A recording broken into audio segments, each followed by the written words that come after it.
4 strips of UFC. So we just surprised and kind of caught him off guard on Friday today. So we just want to start by saying congratulations to you, Max, and thanks for all the amazing work you've done. It's awesome. So surprise!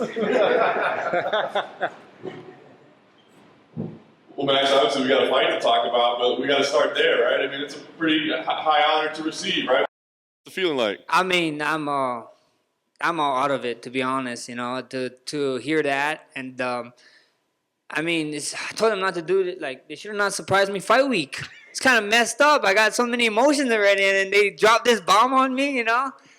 But at the end of the day, what I was telling them, you know, it's crazy because we just was talking about a community because they end up Toyo Tires, they say, is donating 25 G's, right, to the charity of my choice. And I was just talking to my agent before this about working with, we just got something new. We're working with the Boys and Girls Club, specifically in where I born and raised in Waianae, Hawaii, you know. So, and then I'm going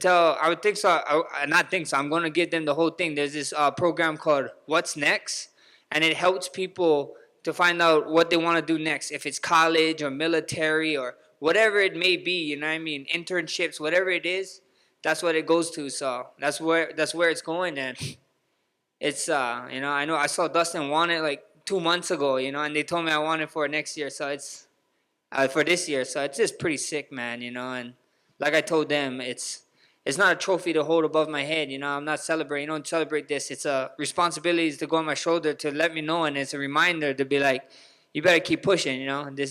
I'm more than an athlete, you know. This is bigger than me. There's people who need help, and we're here for it, you know. We always did work with Hawaii Food Bank with unemployment. We still doing stuff with Hawaii Food Bank, and we got something sick coming up with them. So we're just trying to do our bit, you know. A wise person once said to me, you know, as you want to leave this world better than when you came into it. So at the end of the day, this is huge. This helps us out a lot.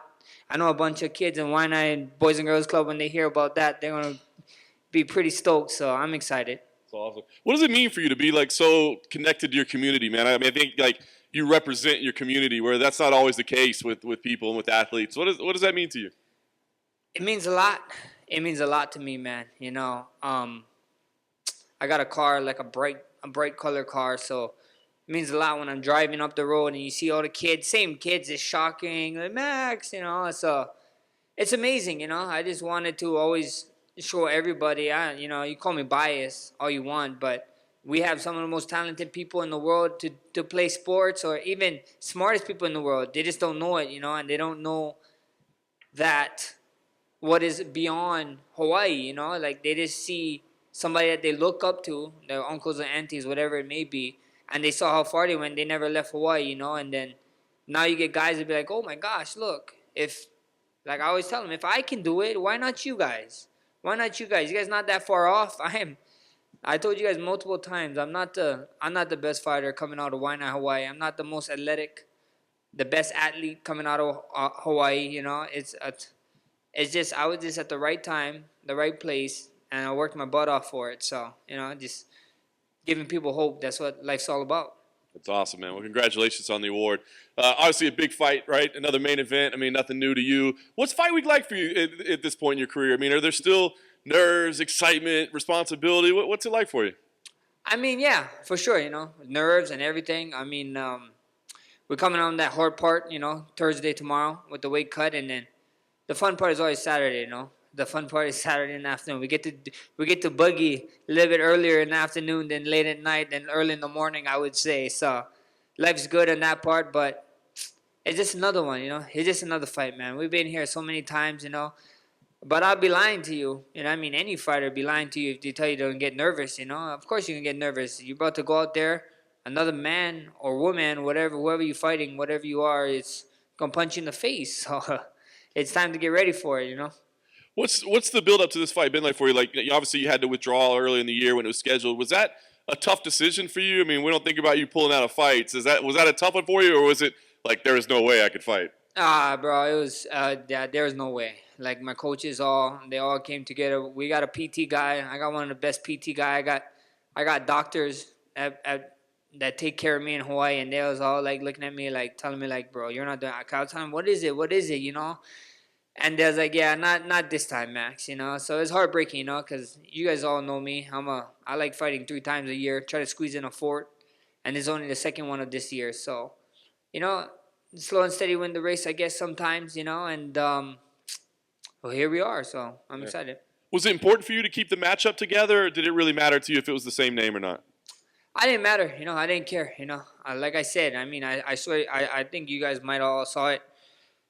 There's a lot of guys, man. A lot of guys at the elevator, you know. They're trying to go straight to the top, you know what I mean? Because since UFC don't have a structure, a tournament structure, there's a lot of guys at the elevator, you know, and the line is super long, you know what I mean? And I ain't about the elevator life. You can find me at the stairs. I'll be running up and down that bad boy wherever we gotta go, you know. And that's one thing. The UFC did tell us that we didn't have to take it, but I sat down with my coaches. We all looked at each other. We all agreed we're not elevated divas, you know. We're gonna get out there. We're gonna go do it. We're gonna get the damn thing done, you know. If you believe you're the best fighter in the world, that's what you should be doing. You'll end up fighting everybody, anyone, anytime if you believe, you know. So it's saying is simple, you know. Everyone, every time, everywhere. You know. I like it. Prepping for Yair, I mean, obviously he's got a very unique style. I mean, what do you think about him as an opponent? Does he present any difficulties that, you know, you haven't seen with other opponents? I mean, the closest I fought to Yair is Pettis, you know. And I think Yair's do a little bit more, he's a little bit more spinny and stuff, a little bit more jumpy and super explosive. You got to respect that. He does have knockouts where it's like it doesn't look too good and he gets them, you know. So at the end of the day, I got nothing but respect for Yair, you know. But come Saturday in the afternoon, he's the one standing against me, you know. And I had to do 3 camps for this guy. Because I was doing 1 camp, I got hurt. And after the injury, all my coaches was nervous. They was like, you better do a mini camp to see if it can handle, if the injury could handle the stress. And then I actually then it did. And then we actually went into a real camp. So somebody's going to have to pay for that, you know. And Saturday night, I got the perfect victim, I guess. I like that. Are you looking at this as a number 1 contender fight? I mean, do you want to think about that, or is it just a headache to think about where you are and if it's enough and are you back and all that? I mean, at the end of the day, I got 5 title wins. You know what I mean? My 6th title win, would I won against Alex for sure? You know, but UFC discussed with us a bunch of stuff. You know what I mean? I got a win over the 155 champ right now. I'm on the very short list for Conor McGregor always. And, you know, I'm the best boxer in the UFC. So, you know, in the times like these, with these wild fights being made, you know, let you guys use your guys' imagination. You know, that's all I'm going to say about it. I like it. Options on the table. So talk to me. How does this fight go? I mean, are you looking to go in there? Do you need to go in there and do something definitive, like get a dominating finish, or do you think it's going to be a back and forth, you know, kind of a fun battle type fight? What type of fight is this? This is the type of fight that I tell you guys all the time, you know. If you got colleagues, friends, families, or whoever it may be, trying to get into MMA, trying to get them to watch UFC, you make them tune in on Saturday. We're going to get new fans, and you're welcome in advance because you're going to have a new buddy to be watching UFC fights with. Max, you mentioned just then that you're always on the short list to fight Conor. I saw you guys have a little Twitter interaction the other day. Yeah. What do you think it is about you that clearly Conor respects you more than many of the other guys he's previously fought? I mean, at the end of the day, me and Conor, you know, like a lot of people see me and Conor chit-chatting back. Like Conor, I don't say nothing to Conor that I wouldn't say to a training partner. You know what I mean? And Conor don't say nothing to me that he wouldn't say to a training partner. We some competitive guys, you know what I mean? Like, I'll probably be going to Twitter wars with him until he's 60. Who knows? You know what I mean? Like, we're so competitive.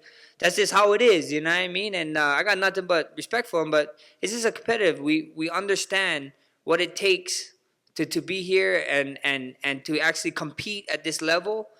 And who doesn't like some banter? You know what I mean? Banter is always fun. You know, we're in the business of entertainment too, so it's always good fun. I see the month March mentioned a few times, and you said then the UFC have come to you with multiple options.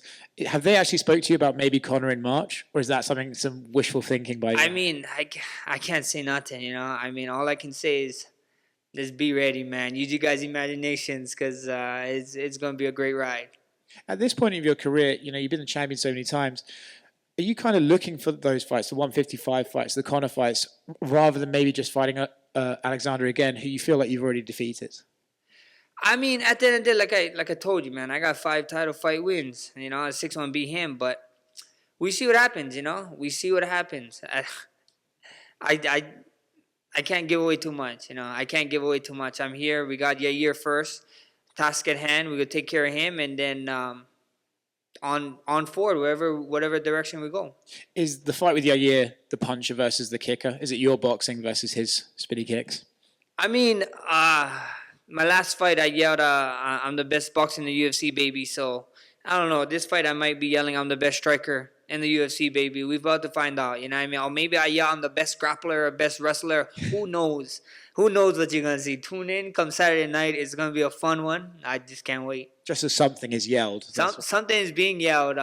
They took my man DC, the number 1 contender and the baddest man on the planet. Because you're looking at the baddest man on the planet right now. They took him out of the.